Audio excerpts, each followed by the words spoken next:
Hey everybody, Stephen Michael here, and I hope you are enjoying the Cine Expo Atlanta videos. I had a lot of fun making them, and today I want to break down everything that I used, and let's talk about it. First off, let's talk about this monopod, and I have broken this down a little bit to fit on my table here.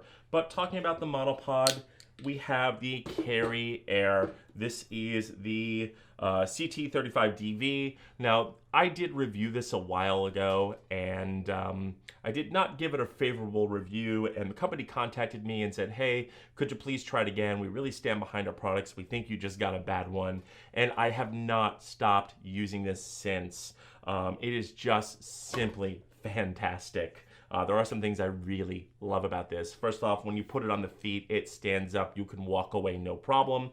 It came with an amazing ball head. The ball head is now actually on my Manfrotto sticks because my Manfrotto head went, and I love this thing. I use it a lot for a lot of different things, mic booming, all sorts of things. One thing I did not like at the convention is it does have these little twist locks here, and the problem becomes sometimes they don't twist back all the way, or they come untwisted a little bit. And it is a little bit bulky because they are this very thick rubber. So that was kind of one of the downsides. The other downside to using these, which I will show you, is when you screw them onto the base of the feet, when you start, making this tighter, and you get to when it's going to be completely tight, the problem is the ball head release also spins the same way. So you actually end up turning this and spinning this and making this loose, and this comes loose, and then you get all sorts of tilt. So that was a little bit of a problem. Also, I would probably try a monopod that has locking tabs. That'll be much quicker than having to give these half a turn all the time. I just prefer, I'm more of a locking tab kind of guy. That's what I like on my tripods and everything. And Carrier does make one. Hopefully I'll be getting one in for review soon. But all in all, this worked really, really well. When I wasn't using it, I would just throw it into I actually had a little bag from my lighting pole that I would slide this all into.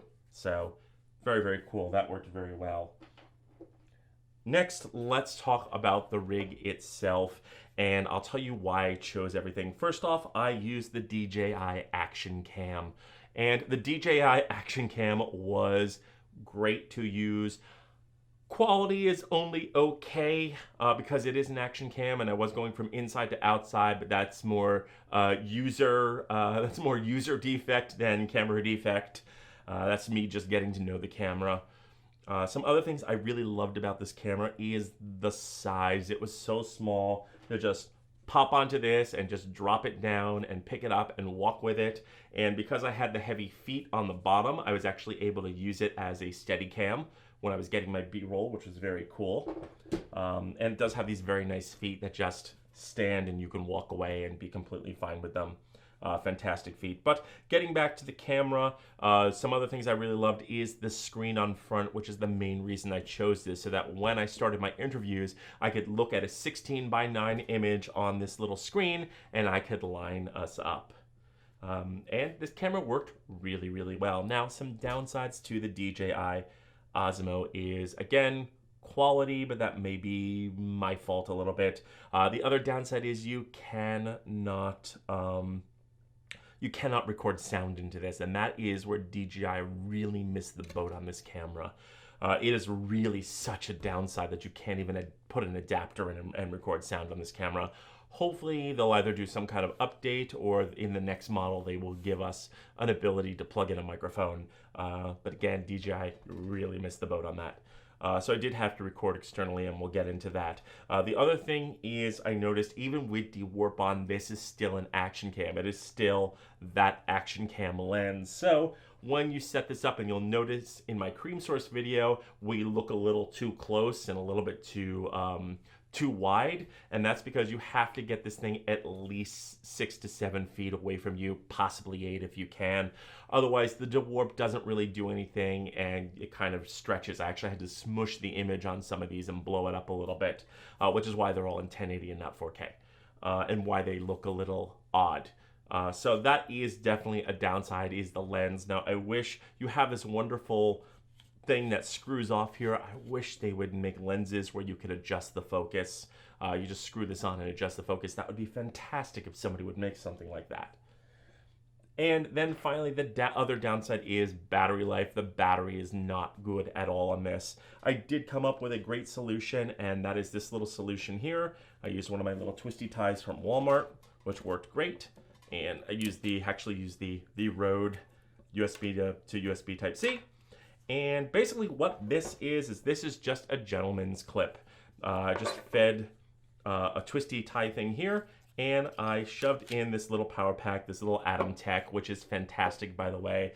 I love these. It's got USB, USB micro, and USB Type-C, so you can power anything. And it fits really nicely into one of these little like card-holding little like club wallets, which is very, very cool. One of these minimalistic wallets. So that's all I used. Next, let's talk about the sound. I used the Zoom H1N with a dead cat.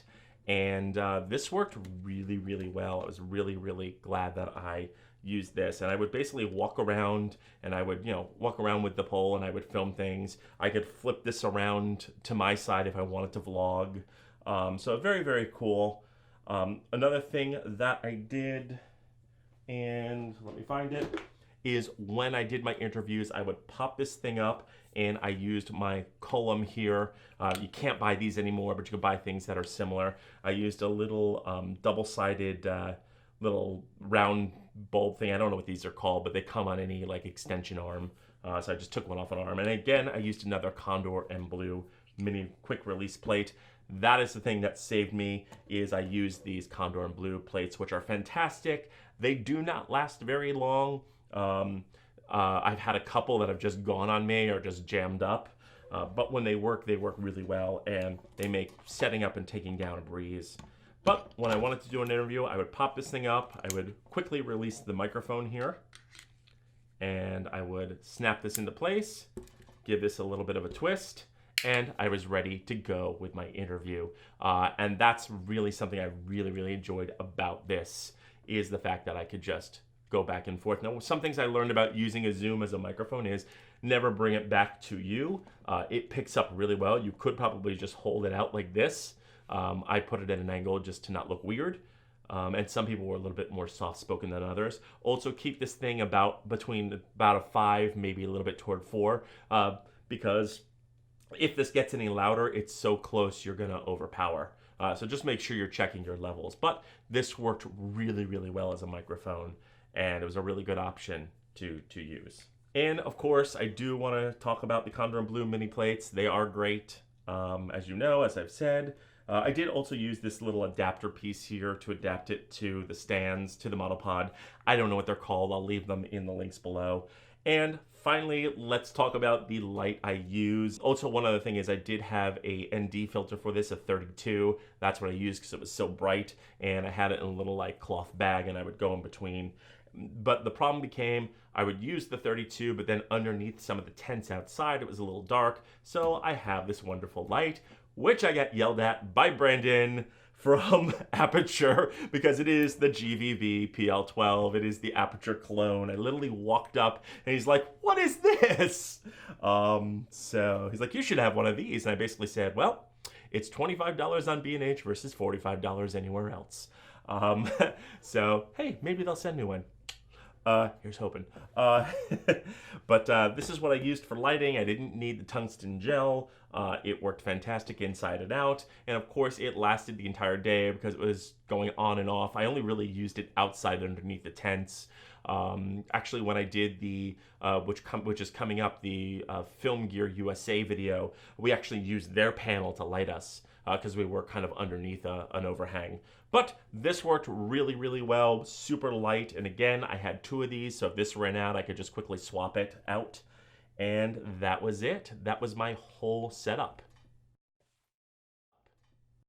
So at the end of the day, I used this case. Now this came with a cheap boom pole, and basically I would throw everything in here. I would just kind of drop this down with the feet on it. I would actually drop everything down, the light down, the pole, the microphone, everything went into here. I was able to zip this thing up. The camera I did put in my pocket. I was wearing cargo pants one day, so I would put them in cargo pants, or I had like a little like side pouch that I could put it in. I didn't drop the camera in here because I didn't want to scratch the lens. But I could just throw the whole thing around me and walk around the convention floor. It's this very, very thin tube, very non-intrusive. So that's it. That was my entire interview setup for Cine Gear Expo Atlanta. Let me know in the notes below if you have any questions or comments, you've built something like this, or you want to build something like this. Let me know down in the notes below. Other than that, don't forget to like, share, and subscribe, and don't forget to mash the bell button to be notified when we drop a brand new video. I'm Stephen Michael Zach, and I'll see you later.